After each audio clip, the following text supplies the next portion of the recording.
Welcome to EPG Pathshala. I am Dr. Anurekha Chariwag, Assistant Professor, Department of Sociology, University of Pune. I am coordinating the paper on Sociology of India. Today we are going to discuss the module Marriage in India. This module has been written by Sumati Unkule, Research Scholar, Department of Sociology, Savitribai Phule, Pune University. This module will discuss the social institution of marriage, the various theoretical perspectives that has been used to analyze marriage in India. Further, it will also analyze the impact of neoliberal policies on marriage practices in India. And finally, it will also understand the changing nature of marriage within contemporary India, and will end with challenges to the institution of marriage in India. Introduction. This module seeks to understand and analyze the contemporary social institution of marriage from a sociological perspective. Never prior to this has the institution of marriage been so diverse, with so many emerging trends and facing myriad challenges. This module will try to understand the changing nature and emerging trends of marriage as a social institution. The module situates this debate in the larger context of globalization and neoliberalism. Lastly, it will study the challenges facing this institution. Let us begin by understanding the concept of social institution. In common parlance, the word institution is used to signify a building, a group of people or organization. In sociology, the concept of institution is different from this common usage. It means an institution is a system of organizing social relationships which embodies certain common values and procedures and meet certain basic needs of the society. They are structured processes through which people carry on their activities. According to Horton and Hunt, an institution is a system of norms to achieve some goal or activity that people feel is important, or more formally, an organized cluster of folkways and mores centered on a major human activity. Sumner defines institution as something which consists of a concept, idea, notion, doctrine or interest, and a structure. Institutions have emerged gradually over the years as products of people living together. Earlier, when people started living in groups, they developed certain patterns in their day-to-day life to meet their daily needs. Slowly, these patterns were accepted by a large number of people and received social sanctions. Eventually, rules were established and these rules were codified into laws. These practices continue to develop and change. At the same time, institutions impose constraints on individuals. In this module, we are going to study the social institution of marriage. Marriage as a social institution. Marriage as an institution has a very long history. The work of sociologists like Edward Westermark, The History of Human Marriage, and historians like V.K. Rajwade, The History of Marriage in India, are some attempts to record the history of marriage as a social institution. Marriage initiates a man and a woman into a family life. Largely considered as a stable relation, it permits a man and a woman to establish sexual relations and have children. Like all other institutions, the institution of marriage has slowly emerged into its present form. In every society, form, nature and aim of marriage are different. In almost all societies, one or the other form of marriage exists. In India, marriage remains an important rite of passage in an individual's life. Definition. Edward Westermark, in his well-known book The History of Human Marriage, defines marriage as a more or less durable connection between a male and a female, lasting beyond the mere act of propagation till after the birth of offspring. Malinowski, on the other hand, defines marriage as a contract for the production and maintenance of children. Roberto Blood states marriage is perceived by sociologists as a system of roles of a man and a woman whose union has been given social sanction as husband and wife. The equilibrium of system requires adjustment between the two partners so that the role enactment of one partner corresponds to the role expectations of the other. Theoretical framework. Most of the definitions above define marriage as an institution that contributes to the smooth functioning of a society. They study marriage and the important role it plays in the society at large. That is, they study marriage from a functionalist framework. The functionalist approach stresses the importance of functions of marriage as an institution for the society as a whole. They study how marriage as an institution is related to other parts of society and the way in which it contributes to the well-being of the society. Structural functionalists study marriage from a macro perspective. This lets them focus on the most important functions that affect nearly every marriage and not on the less common functions that affect few marriages. According to this perspective, marriage will serve the needs of society of producing children, regulating the relation between sexes. Both the partners benefit from the gender division of labor. Studies like Marriage and Family in India, Religion and Society Among Coors of South India by M.N. Srinivas, Kinship Organization in India by Iravati Karve are some of the examples of studies carried out from structural functional perspectives. Many other scholars like K.C. Kapadia, Vimal Shah, T.N. Madan too have studied the institution from this perspective. Anthropologists like Robert Lowy, George Murdoch and Edward Westermark emphasize the role of social sanction in the union and the way this sanction is accomplished by different rituals and ceremonies. Sociologists like Blood, Lance, Snyder, Bauman, Barber, Burgess and others view it as a system of roles as involving primary relationships. However, these studies did not look into power relations within the family and patriarchy. They focused on the functions of marriage for society at large. Some studies on marriage try to understand the source of conflict in any marriage. Conflict is an integral part of any marriage. The conflict of Marxist perspective studies the difference in people and the disputes that are caused by it. Conflict theorists also study marriage from the macro perspective. In most of the marriages throughout the world, husbands have more power than the wives and the wives have resented it. This creates conflict because men are trying to maintain power and women are attempting to gain more power. This results in conflicts in marriage. Marxists analyze the influence of class on family life, especially socialization. According to Palriwala and Kaur, understanding contemporary marriage, it is necessary to understand a political and cultural economy of marriages. Studies by Amali Phillips, Preeti Ram Murthy and Dharmal Lingam are some examples. Murray Strauss' study on husband to wife power score, Women's Good studies on relationship between family structure and industrialization are some studies from the Marxist perspective. Studies from the feminist perspective show how marriage remains the main site of women's oppression. It remains a site where there is a production and reproduction of gender hierarchies. It leaves women exploited and powerless. Many feminist thinkers argue that women do not benefit from marriage and it is inherently negative for women. Studies by feminist scholars like Das, Dubey, Jeffrey and Jeffrey Palriwala use the feminist perspective to analyze the institution of marriage. E.V. Ramaswamy Periyar's ideas of self-respect marriage is interpreted by many as a non-Brahmanical perspective. According to Periyar himself, respect in a marriage is neither traditional nor sacramental. Self-respect marriage not only recognizes the equality of men and women, it also helps the removal of caste system. He put forth one of the most sophisticated theories of gender. According to him, marriage regulates and disciplines women's familial and reproductive labor even as it actively denies their desires and rights to a self-respecting life of their choice, argues Geeta. Sociological studies on marriage in India. Various scholars have studied marriage as a social institution in India through different theoretical frameworks. Various studies are carried out in India regarding marriages on themes like mate selection, attitudinal studies, age at marriage, perceptions to divorce, intercaste, interreligious marriages. Kannan, Kapadia, K.T. Merchant have studied aspects relating to age at marriage studies. Kumari, Pratima, Rao and Rao, Ramanamma studied attitude towards various aspects of marriage, while J.N. Chaudhary, Y.B. Damle and others have studied divorce-related aspects of marriage. Few studies were carried out on themes of intercaste, interreligious marriage by Shah, Usha Bambawale, Ansari and Anjum. According to Patricia Robright, the shifts from structural functional, that is works of Srinivas and Karve, to structural, works of Dumo and Madan, and subsequently to cultural,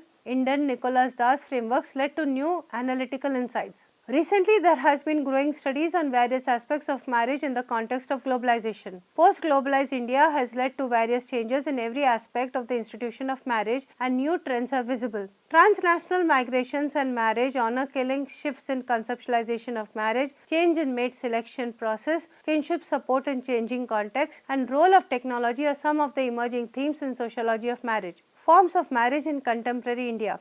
Monogamy remains the dominant form of marriage in contemporary India. Under monogamy, one man marries one woman at a time. According to Malinowski, monogamy is and has been and will remain the only true type of marriage. Monogamy remains the most dominant form in many societies because, according to Marxists, when males realize their role in reproduction and with gradual control over property, they sought means to ensure that property stayed with them and passed on to their children. Monogamy became their instrument to ensure this. It was then that free sexual relations were replaced with monogamy. Families became monogamous, male-dominated, and patriarchal as society became capitalist. Now monogamy dominates. There are other forms of marriage like polyandry. One woman is a wife to more than one man at the same time, and polygyny, where one man is husband to more than one woman at the same time. In India, as in all other societies, there are elaborate rules laid down for mate selection. Endogamy, partner to be selected outside certain groups, remains one of the major guiding rules for mate selections even today. Endogamy and exogamy are not opposite to each other, but they supplement each other. Caste endogamy is largely followed in contemporary India. However, there have been cases reported of intercaste marriages, that is, marriage of people belonging to different castes, as their references to hypergamy or anuloma, marriage of a daughter in the superior caste or higher varna, and hypogamy or pratiloma, marriage between male of a lower varna or caste and a female of higher varna type of marriages. The 1954 Special Marriage Act legalizes intercaste marriages in India. Largely perceived as a modern phenomena, there are very few intercaste marriages taking place. Rather, in the post-globalized era, many such marriages are target of community and incidents of violence and honor killings are rampant. Why do intercaste marriages face such reactions? Caste remains a system on which the whole edifice of Hindu religion depends. If the caste system does not remain intact, the existence of Hindu religion itself is threatened.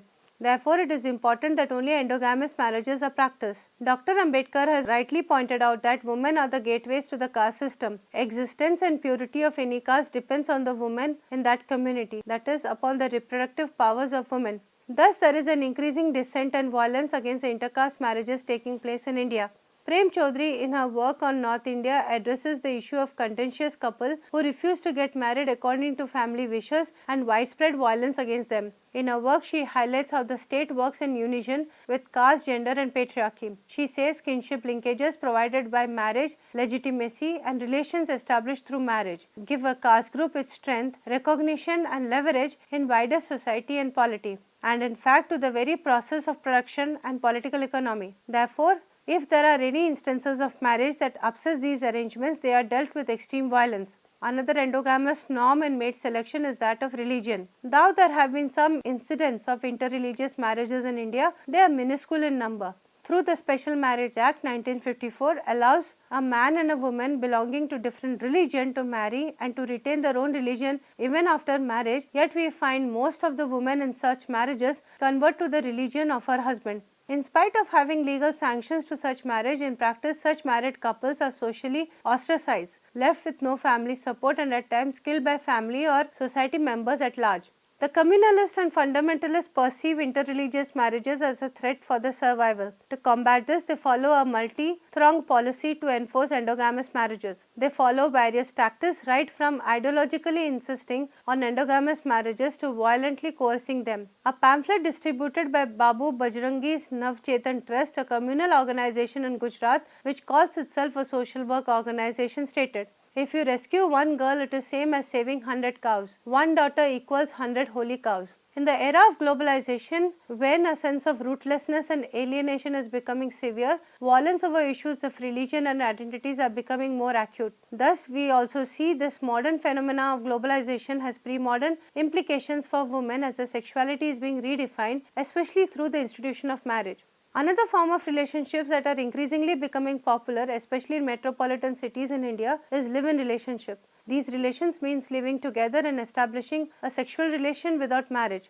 It has legal acceptance, though not social acceptance on a wider scale. Though live-in relations are not new in our society, now a large number of people are openly talking about them. There are practices like Maitri Kararas and Gandharva Vivaha in ancient time can also be viewed as similar to this. Live-in relationships in the present form have largely been a post-globalization phenomena. Globalization has stressed all relationships. The earlier dominant values in marriages like loyalty, duty, docility, etc. have been replaced with companionship, equality, compatibility. Most of the information technology professionals prefer to have a live-in relationship before getting married. Long working hours, night shifts, stressful workplaces, and no social life are some of the reasons for this trend. The Protection of Women from Domestic Violence Act 2005 has recognized relationship in the nature of marriage and protects female partners from domestic violence. Such partners can claim monetary and other reliefs under the Act. The Supreme Court further has recently given a judgment where if a man and woman lived like husband and wife for a long period of time and had children, the judiciary would presume the two were married. The children born out of such relationship are legitimate. There is an increasing trend of youngsters in urban areas who opt for live-in relationship, and this is largely perceived as an alternative to marriages. Same-sex marriages are not legal in India, yet we see many homosexual men and women now live in stable relationships. Such relationships are based on mutual trust and friendship. There are more and more people coming out in the open and talking about the relationship. Another form of marriage and families we see in urban India are the reconstituted families. The term reconstituted family refers to a family in which at least one of the adults has children from a previous marriage or relationship. They are also referred to as step families, argues Giddens. With the increase in the rate of divorce and less stigma attached to such marriages and an increasing number of people remarrying, such type of families is growing in India. Changing nature of family in contemporary India. The social institution of marriage serves as a barometer to understand the stage of development of society. The Indian marriage scenario today once again demonstrates that Indian society has changed only superficially, but deep down it is largely the same close, conservative, caste-based society. However, we discern certain trends in the changing nature of marriage in contemporary India at large. First, there are discernible changes in the aim of marriage. In the Hindu religion, marriage was considered as a sacrament to beget progeny, especially a son. There are many references in Hindu religious books that extol the importance of a son, which will pave way of parents to heaven. In Christian and Muslim religion, marriage too had a religious basis, the main objective of which was social sanction to sexual relations and to beget children. However, in the contemporary context, many couples don't marry for progeny but for companionship. Rather, there is a slight increase in the double income, no kids couple, DINGs, couples who remain childless voluntarily. In the context of globalization, the significance of the religious aspect of marriage is considered secondary or rather insignificant with growing exposure to various ideas. Secondly, significant change is seen in the process of mate selection. Even in today's Indian society, parents choosing mates for their children are a norm. Almost 90% of marriages in India remain arranged. Though there are increasing cases where youngsters choose their own partners, they remain negligible in numbers. These days, there is an increasing trend to choose spouses by consulting parents, thus giving it an element of modernity. Parents select mates for their children on the basis of family status, culture, caste, dowry, while children give importance to education, character, and physical appearance. Recently, there is also an increasing rise in the trend of matchmaking through internet websites. In a study surfing for spouses marriage websites in the new Indian marriage, Ravindra Kaur observes that there is an increasing use of the internet for matchmaking as it expands the horizon over which brides and grooms can be served for. She also states that through the internet is an aspect of modernity as it expands choice and possibility and overcomes barriers of geography and physical location. This modernity does not encompass seeking marriage partners across traditional criteria of caste, class, religion and region. Thirdly, Indian Parliament has raised the age of marriage to a minimum of 18 years for girls and 21 years for boys. Yet, according to the recent UNICEF data, 47% of girls in India get married before 18 years of age. The various sociological studies conducted in the last few decades have also revealed that the trend in the age of marriage from 1930 onward has shown a continuous rise. Realization of dysfunctional aspects of child marriage, spread of education especially among females, freedom of mate selection, desire to control the size of family and change in the object of marriage from dharma to companionship are some of the causes responsible for this trend. Among the urban areas, with the increasing number of women getting higher education and being economically independent, there is an increasing trend to have late marriages. Presently, there is a debate on increasing marriageable age of girls to 21 years. Fourthly, the stability of marriage cannot be taken for granted. Statistics demonstrate there is a rise of number of divorces throughout India. According to 2012 statistics, 43,000 divorces were taken across the country and out of which 20,000 cases were from Maharashtra. In a study carried out in Bangalore in 2003, the number of cases from the IT sector was 283 while in 2004 it went to 526. Statistics available show that in 2005 it went to 946 and in 2006 the figure was 1246. This can also be cited as one of the reasons for increasing number of people opting for live-in relationships rather than entering into marriage. Challenges to the institution of marriage. The changing nature of the institution of marriage has posed several challenges to its existence. The liberalization policy, though considered as economic phenomenon, have various socio-cultural implications in the lives of individuals. With the liberalization policy and Government of India withdrawing from its responsibility, we see a shrinking of formal workplace. This has led to a large number of men and women becoming part of the informal sector. Informal labor is labor which usually works on contracts with long working hours. They do not get other labor benefits and are extremely underpaid. Thus, having no social security other than a contract job, this puts severe stress on family and marriage at large.